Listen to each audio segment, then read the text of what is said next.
दिल्ली के जंतर मंतर पर जब से कॉकरोच जनता पार्टी ने प्रदर्शन किया है, तब से ही देश भर की तमाम राज्य सरकारों का हौसला पस्त हो गया है। कहां तो वो कल तक लाठी डंडे लेकर प्रदर्शनकारियों को खदेड़ दिया करती थी, पीट दिया करती थी, पटक पटक कर मारती थी, लेकिन जब से पैलेट गन चला है, जब से AK-47 से फायरिंग हुई है, तब से जेनजी छात्रों के मन में फूट फूट कर गुस्सा बाहर आ रहा है। छात्रों के सवालों का सरकार जवाब नहीं दे पा रही। खासकर दिल्ली के जंतर मंतर पर पैलेट गन के सवालों पर 56 इंच की सरकार कोसों दूर भाग रही है। अब तो हालत यह हो गई है कि प्रदर्शनकारियों के लिए प्रदर्शन करना ही मनोरंजन बन गया है। चाहे कितने ही बैरिकेडिंग लगाओ, बच्चे उसे घोड़ा गाड़ी बना देंगे। वाटर कैनन की बौछार करो तो बच्चे इस भीषण गर्मी में बारिश का मजा ले रहे हैं। कुछ तो ऐसे भी हैं जो साबुन और शैंपू लेकर वाटर कैनन के नीचे नहाने आ गए। मतलब जितना पानी बरसाना है बरसाओ, जितना वाटर कैनन का इस्तेमाल करना है कर लो। हम यहां नहाएंगे भी, धोएंगे भी, प्रदर्शन स्थल को पिकनिक स्पॉट बना देंगे। पर कसम उड़ान छल्ले की, कदम पीछे नहीं हटाएंगे। पर बिहार के छात्रों ने बिहार की सरकार का मजाक बना दिया है, पटना की पुलिस का मजाक बना दिया है, पुलिस प्रशासन का मजाक बना दिया है, वर्दी वालों का मजाक बना दिया है। क्योंकि पटना में भी बिहार के छात्रों ने जब प्रदर्शन करना शुरू किया तो ना पुलिस की लाठी काम आई, ना वाटर कैनन काम आया। शैंपू लेकर नहाने की कला कोई बिहार के छात्रों से पूछे। यूपी वाले होते तो बाल्टी और लोटा लेकर भी पहुंच जाते। और इस वक्त बिहार की सरकार के लिए नौजवानों का गुस्सा गले की हड्डी बन गई है। नई नवेली भाजपा की सरकार के लिए छात्रों के गुस्से को शांत करना इसलिए भी मुश्किल होता जा रहा है क्योंकि इसी बिहार में AK-47 से छात्रों पर फायरिंग भी हो चुकी है, जिसका मामला अभी भी बहस का मुद्दा बना हुआ है। पर पटना की सड़कों पर छात्रों ने जमकर हंगामा किया। अलग अलग छात्र संगठनों ने अपनी मांगों को लेकर सड़क पर प्रदर्शन शुरू कर दिया। पुलिस ने छात्रों पर लाठीचार्ज भी कर दी। प्रदर्शनों को देखते हुए पुलिस ने काफी ज्यादा सुरक्षा का इंतजाम करके रखा था, लेकिन छात्र कहां मानने वाले थे। नहीं भूलना चाहिए पुलिस वाले भी कभी छात्र थे। नहीं भूलना चाहिए कि वर्दी वाले के बच्चे भी किसी न किसी स्कूल कॉलेज में छात्र होंगे। प्रतियोगी परीक्षाओं में कट ऑफ आने में देरी के विरोध में 15 छात्र संगठनों ने पटना में पैदल मार्च निकाला। प्रदर्शनकारी गांधी मैदान से निकलकर CM हाउस की ओर बढ़ रहे थे, तभी पुलिस ने कई लोगों को डिटेन किया, वाटर कैनन की बारिश की, यहां तक कि लाठीचार्ज भी कर दिया। यह पूरा मामला BSSC से जुड़ा हुआ है। प्रोटेस्ट के दौरान पुलिस की लाठीचार्ज में कई प्रदर्शनकारी घायल हो गए। पर सवाल है कि छात्रों पर इतनी बर्बर कार्रवाई क्यों, इतनी बुरी तरह से लाठीचार्ज क्यों किया जा रहा है। अगर छात्रों को हटाना ही या उनके विरोध प्रदर्शन को होने से रोकना है तो उस वजह को ही क्यों नहीं खत्म किया जा रहा, जिसकी वजह से छात्रों को बार बार आवाज बुलंद करनी पड़ रही है। पेपर क्यों लीक हो जा रहे हैं, कौन लीक कर रहा है और क्यों बार बार एक के बाद एक पेपर लीक होते जा रहे हैं। कहीं ना कहीं इसमें सरकार की बदनीयती जरूर है। शायद नौकरी देना ही नहीं चाहते, तभी तो एक के बाद एक पेपर लीक होते जा रहे हैं। और अगर छात्र प्रदर्शन करते हैं, सरकार से मांग करते हैं, उन पर लाठियां बरसाई जाती हैं, वाटर कैनन की बारिश की जाती है। लेकिन अब यह सब मामला रुकने वाला नहीं है। ये वो जनजी नौजवान हैं जिनको रोकने के लिए न लाठी काम आएगी, न गोली बंदूक काम आएगा, न AK-47 काम आएगा, न पैलेट गन काम आएगा और न ही वाटर कैनन काम आएगा। पर यही तो सवाल है कि सरकार मौका ही क्यों दे रही है। अगर कोई विरोध प्रदर्शन कर रहा है तो सरकार का प्रतिनिधि मौके पर क्यों नहीं जाता, उनसे क्यों नहीं बात करता, उनकी बातें क्यों नहीं सुनता, एक्शन क्यों नहीं लेता। पटना में विरोध प्रदर्शन को देखते हुए DM, SSP, सिटी SP समेत कई बड़े अफसर डाक बंगला पहुंच गए। उन्हें समझाने की कोशिश की। प्रदर्शनकारी छात्र CM हाउस तक जाने के लिए आ रहे थे, तो इसका क्या मतलब है। छात्र और गुस्से में हैं, वो भी अपनी मांग पूरी करवाना चाहते हैं, तो क्या छात्रों की पिटाई कर देंगे।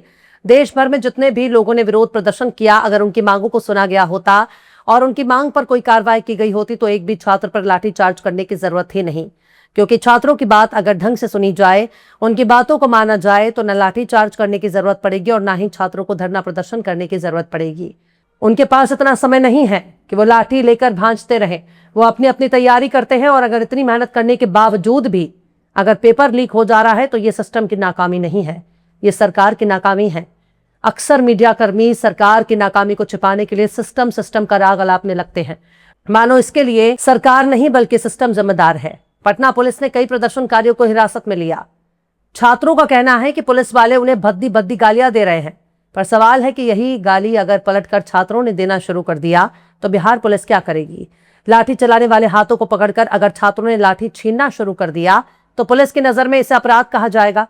अगर पुलिस अपनी हिंसा को जायज ठहराने के लिए लाठीचार्ज का नाम दे रही है, अगर छात्रों ने हिंसा का रास्ता अपनाया होता तो क्या एक वर्दी वाला मौका वारदात पर मौजूद होता। सब भाग जाते। लेकिन बिना हिंसा शांति से प्रदर्शन करने वाले छात्रों पर पुलिस लाठी चलाकर अच्छा नहीं किया। अगर यही काम छात्रों ने करना शुरू कर दिया तो सरकार की नजर में हिंसा कहा जाएगा, बदले में छात्रों को जेल में डाल दिया जाएगा। कायदे से तो खुद सूबे के मुखिया को इन छात्रों के सामने आकर उनसे माफी मांगनी चाहिए, जिम्मेदारी लेनी चाहिए। कायदे से छात्रों के सामने खड़े होकर बिहार के मुख्यमंत्री को जिम्मेदारी कबूल करनी चाहिए, अपनी गलती को मानना चाहिए और छात्रों को भरोसा दिलाना चाहिए कि जल्द से जल्द उनकी मांग को पूरा कराया जाए। पर यहां तो गजब ही हाल है। यहां मुख्यमंत्री न हुआ राजा हो गए। वो छात्रों से बात नहीं कर सकते, छात्रों के बीच में नहीं आ सकते, और अगर छात्र तो उनसे मिलने के लिए या विरोध प्रदर्शन के जरिए गूंगी बहरी सरकार तक अपनी आवाज पहुंचाना चाहते हैं तो सरकार लाठी डंडे के दम पर छात्रों की आवाज को जूतों के नीचे कुचलने पर तुल जाती है। नहीं भूलना चाहिए कि बिहार कदीमी विरोध प्रदर्शनों की धरती रही है, बिहार की धरती आंदोलन की धरती रही है, और बिहार की धरती से ही आज भाजपा के बड़े बड़े नेता पहचाने जाते हैं। उन्होंने भी कभी इसी तरह से विरोध प्रदर्शन किया होगा, उन्होंने भी इसी तरह से कभी आवाज बुलंद की होगी, उन्होंने भी इसी तरह जेपी आंदोलन में हिस्सा लिया होगा, पर शायद अपने दौर के आंदोलनों को भूल चुके हैं, इसलिए बात बात में लाठी चलाई जा रही है, सर फोड़ा जा रहा है, बेरहमी से पिटाई हो रही है। पर सबसे मजेदार प्रदर्शनकारी छात्रों के वो पोस्टर हैं जिन्हें देखकर दिल दिमाग सोचने के लिए मजबूर भी हो रहा है कि आखिर छात्र किस हद तक परेशानी का शिकार है। एक छात्र के हाथ में पोस्टर लगा हुआ है, सम्राट भैया दरोगा ना बनपता, गर्लफ्रेंड से ब्याह ना हुई, यानी अगर हम दरोगा नहीं बने तो महबूबा से शादी नहीं होगी। एक पोस्टर में लिखा है कि परीक्षा डेट जारी करो सरकार, नहीं तो मेरी प्रेमिका हो जाएगी होमगार्ड के साथ फरार। हम पढ़ते रह गए, बीएसएससी सोता रहा। छात्रों ने वही सोशल मीडिया वाला स्टाइल में कहना शुरू कर दिया है, कुच्चू पुच्चू री एग्जाम करा लो ना। कुछ प्रदर्शनकारियों के हाथ में बिहार के शिक्षा मंत्री संजय सिंह टाइगर के खिलाफ भी पोस्टर नजर आए जिसमें उसके इस्तीफे की मांग की गई। पर हमारा देश बड़े अजीबोगरीब हालात से गुजर रहा है। अगर नौकरी नहीं देनी तो वैकेंसी निकालते ही क्यों हैं? क्या सिर्फ एग्जाम की फीस वसूलने के लिए भर्ती निकाली जाती है? बच्चा मेहनत मजदूरी करके पढ़ाई कर रहा है, दूर जाकर एग्जाम सेंटर पर एग्जाम दे रहा है, और आखिर में जब धांधली की बात आती है, पेपर लीक की बात आती है, तो सरकार के मुंह में दही जम जाता है। आखिर में यही होता है, पेपर लीक, पेपर कैंसिल, पर्चा कैंसिल, एग्जाम कैंसिल, और साल दर साल यही तमाशा बार बार ज्यादातर राज्यों में दोहराया जा रहा है। लेकिन अब आंख खुल रही है। उत्तर प्रदेश, बिहार, झारखंड, छत्तीसगढ़, राजस्थान, महाराष्ट्र, हरियाणा, हर जगह के छात्र गुस्से में हैं। छोटे छोटे बच्चों को जेन अल्फा कहा जा रहा है, और वो जेन अल्फा वाले छात्र भी अपनी मांगों को लेकर कहीं ना कहीं धरना दे रहे हैं, सड़क पर बैठे हुए हैं, और उनके सवाल और भी ज्यादा गंभीर होते हैं। लिहाजा किसी भी छात्र को हल्के में लेना ठीक नहीं है। अभी भी मौका है, सरकार चाहे तो स्कूल, कॉलेज, यूनिवर्सिटी को सुधारना शुरू कर दे। आने वाला भविष्य काफी ज्यादा सुधर जाएगा। सरकार चाहे तो कोई भी पेपर लीक नहीं होगा, सब कुछ मंशा पर है। अगर आप चाहेंगे पेपर लीक ना हो तो किसी भी सूरत में पेपर लीक नहीं होगा, लेकिन ऐसा करने के लिए नियत का होना बहुत जरूरी है। फिलहाल इस खबर में बस इतना ही। यह एपिसोड आपको कैसा लगा कमेंट बॉक्स में जरूर से बताइए। पसंद आए तो लाइक करें, शेयर करें, और बेबाक निष्पक्ष स्वतंत्र पत्रकारिता को सपोर्ट करने के लिए आप हमारे चैनल टाइम्स मेल को जरूर से सब्सक्राइब करें, और बेल आइकन की घंटी वाली बटन आप जरूर से दबा दें ताकि आपको हमारे आने वाले नए वीडियो की नोटिफिकेशन फौरन ही मिल जाए। फिर मिलते हैं किसी और वीडियो में एक नई खबर के साथ। हर्षिता मिश्रा को दीजिए इजाजत। जय हिंद। अगर अभी तक आपने हमारे चैनल टाइम्स मेल को सब्सक्राइब नहीं किया है तो जल्दी से सब्सक्राइब कर दें और बेल आइकन भी प्रेस कर दें।